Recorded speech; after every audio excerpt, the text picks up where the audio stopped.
Hello, I'm Michael Mahaffey. I'm the Executive Director of the Cystasis Foundation here in Portland, Oregon, and I've been asked to give an overview of some of the impacts related to potentially significant changes to Portland's urban planning involving the deregulation of building heights. In other words, significantly taller buildings, skyscrapers, would be allowed in the city under these changes.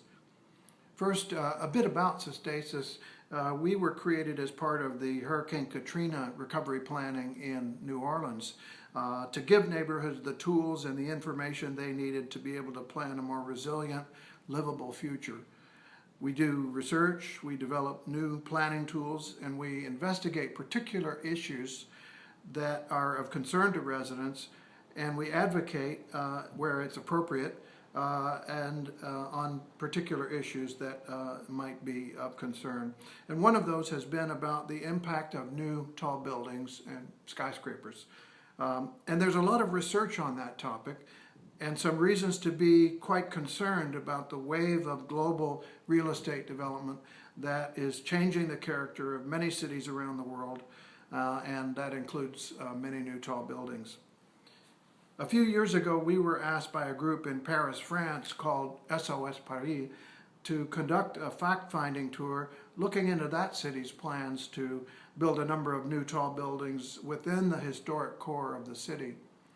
We found many troubling impacts from these proposed structures and many claims that their proponents made that were simply not supported by the research evidence or the evidence we gathered during the trip.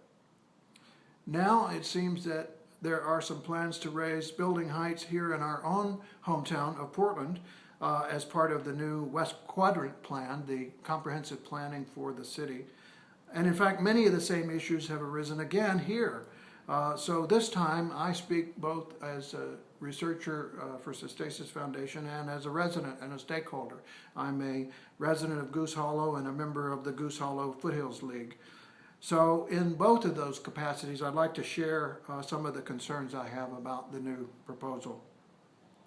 I'd like to say, first of all, that some of my good friends and colleagues have been part of the West Quadrant planning process, and nothing I say is meant to impugn their hard work or others' hard work throughout this process.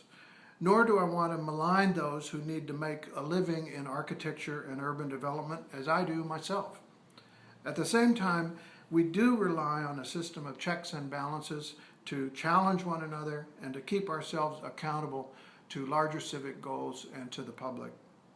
So in that spirit, I'm afraid I have to conclude that there have been some serious flaws in the West Quadrant planning in both process and content. For a number of reasons, the selection of stakeholder representatives was skewed to the developer and architect community, which I also represent, but that imbalance certainly raises fundamental questions about the fairness and the integrity of the process to date. It's also my conclusion that on the specific issue of building heights and the allocations that the plan makes, there have been some rationales for deregulation that have been accepted without question. And I do think it's in the public interest that these rationales be examined more carefully in light of the actual research evidence. One of the most troublesome is the argument that tall buildings will promote more sustainable development, a proposition that is simply not supported by the research evidence. And in fact, we have on our website, and you're welcome to have a look at that, research evidence that points in the opposite direction. Other issues of content that I suggest have not yet been properly addressed in the plan include impacts on neighborhood and city livability, such as shading, wind, views, and effects on the public realm, increasing incentives for historic demolition, and economic impacts on the city of a kind of supply-side approach to economic development. We will encourage some expensive new towers and expensive buyers to come in, and that will trickle down to the rest of us. Regarding the latter, some of my own research for the Urban Land Institute has documented how global capital is rushing into real estate markets today and changing the character of many cities around the globe, often with profound impacts on livability. So this is something I think we have to be aware of and be sensitive to, be concerned about. If Portland wants to maintain its prime asset as a livable, human-scale city and its global leadership as such, then I suggest we will need much more effective protections of this livable heritage. And I'm afraid the plan moves very much in the wrong direction in that regard. There is a growing opposition to the height deregulations that the plan proposes, and I think that's very understandable. I think it's unfortunate, however, that these voices have been dismissed as NIMBYs, when it seems to me many of these folks are genuinely concerned about the larger civic question of what kind of city we will become and for whom, and who will decide that. Nor are these folks all non-experts. I myself am an urban planner, an urban designer, and an adjunct instructor or professor in architecture and urban planning in 5 graduate programs in 4 countries, and I'm on the editorial boards of 2 international research journals, as well as currently a part-time member of the architecture faculty at Delft University of Technology in the Netherlands, where I am a researcher in topics of sustainable urban development, including climate change and urban form.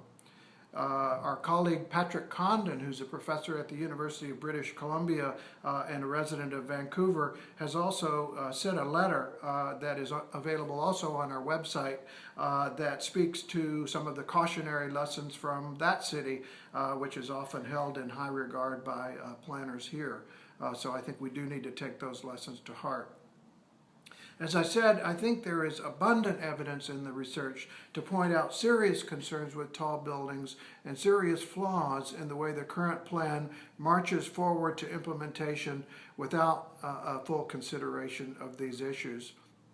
It does seem that at this point, Portland's future has been decided on the basis of a preordained, exuberant vision by a small group of people, many of whom have an understandable vested interest in executing that vision. And the stakeholder involvement process has been used to essentially rubber stamp that vision without a full and careful deliberation on the basis of independent evidence.